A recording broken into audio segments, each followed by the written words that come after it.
उपवास रखकर कथा का श्रवण करना चाहिए। हो सके तो जितना भोजन और दिन करते हैं उससे किंचित कम, पूरा उपवास ना रख सके तो 3 समय भोजन करते हैं तो 2 समय ही करें, 2 समय करते हैं तो प्रयत्न करें कि 1 समय आहार करें, 1 समय भोजन, ऐसा प्रयास करना। तो ये शिव पुराण का महात्म्य हमने श्रवण किया। स्कंद पुराण से शिव पुराण का महात्म्य दिया गया है। तो आइए अब हम शिव पुराण की तरफ बढ़े। शिव पुराण के मूल ग्रंथ का प्रथम श्लोक हम बोलेंगे। आप भी हाथ जोड़कर भगवान शंकर से प्रार्थना करें, नमस्कार अपने भाव को ध्यान कर। इसके पश्चात शिव पुराण में वर्णन आया भस्म का, रुद्राक्ष का एवं बिल्व पत्र का। इसकी चर्चा विस्तृत है, समय हमारे पास भी पर्याप्त नहीं है, विश्राम का समय निकट है। तो आइए आगे की कथाओं में हम बढ़ें। कल हम चर्चा करेंगे भस्म का क्या महत्व है, रुद्राक्ष का क्या महत्व है और बिल्व पत्र का क्या महत्व है। जो आपने आज तक सुना है बिल्कुल उससे विपरीत आप शिव पुराण में पाएंगे, तो अवश्य इसको श्रवण करें। आगे कथा आती है कि एक समय की बात है, नारद जी भगवान शिक्षा होगी, 1-2 दिनों में पता लग जाएगा, परंतु ये स्पष्ट कर लीजिए कि शिवरात्रि के दिन भगवान का विवाह नहीं हुआ है। इसका प्रमाण है शिव पुराण के विद्येश्वर संहिता का अध्याय नंबर 9 श्लोक नंबर 9 और 10। ठीक है, स्पष्ट है। तो शिवरात्रि के दिन भगवान का विवाह, भगवान का प्राकट्य के दिन हुआ।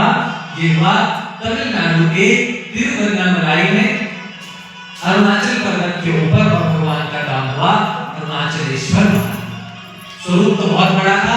शंकर जी ने कहा अपने भक्तों को दर्शन सुलभ करवाने के लिए मैं क्या करूंगा, अपने स्वरूप के साथ साथ 2-3 बातें श्रोताओं के लिए बताई कि श्रोता को क्या करना।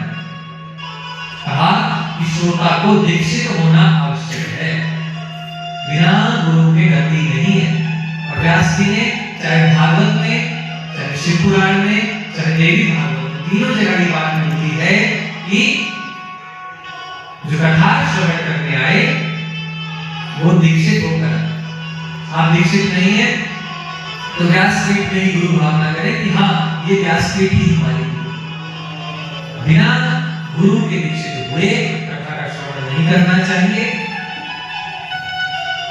कथा के समय में घर में प्याज, लहसुन, हींग, गाजर और बैंगन और आमिष वस्तुएं नहीं, निष्ठा प्राप्त होगी। जैसी मेरी पूजा समाज में होती है वैसे ही आपकी भी पूजा। भगवान शंकर स्वयं कह रहे हैं कि आज के दिन पहली बार हे ब्रह्मा, हे विष्णु, तुमने मेरा पहली बार पूजन किया है। इस पृथ्वी पर मैं पहली बार प्रकट हुआ हूं, इसलिए आज का दिन शिवरात्रि का है। आजकल क्या हो रहा है ना, जब शिवरात्रि आने लगती है 4 दिन पहले, आज भोले बाबा की मेहंदी, आज भोले बाबा का क्या लेडीज संगीत, क्या हो रहा है ना। आप भी मैसेज फॉरवर्ड कर देते हैं आज भोले की बारात, आज मेहंदी, ये हो। और मंदिरों में भी दुर्गति हो गई है। पर ज्योतिषी का सहारा लेकर अच्छे मुहूर्त का शोधन करना चाहिए, अच्छे मुहूर्त में बैठकर कथा का श्रवण करना चाहिए। अगर कोई सकाम भावना है तो हाँ, आप निष्काम भाव से भगवान की कथा सुनना चाहते हैं तो कभी भी सुन सकते हैं। इसके बाद कहा विशेष करके त्योहारों में, पर्वों पर, व्रतों के समय में कौन है? भगवान ब्रह्मा और 5 रूप वाले भगवान शिव। अगर आप सुबह अभिषेक करेंगे तो आपको पता लगेगा भगवान का एक पूर्व की तरफ को मुख है, एक पश्चिम की तरफ को मुख है, एक उत्तर की तरफ को मुख है, एक दक्षिण की तरफ को मुख है। और भगवान शिव का एक ऊर्ध्व मुख है, ऊपर की तरफ। ये भगवान शिव के 5 मुख। तो जब हम आरती करते हैं वो न केवल भगवान शंकर की आरती है, वो त्रिदेवों की आरती है। समस्त ब्रह्मांड की आरती उस आरती से हो जाती है। और शिव पुराण कह रहा है कि जब भी हम शंकर भगवान की आरती करें, हम क्या करें? 5 बत्तियों से युक्त हो आरती। बोले शंकर भगवान की जय। शांत समान भावम आर्यं तमीशमजरामरमात्मदेवम्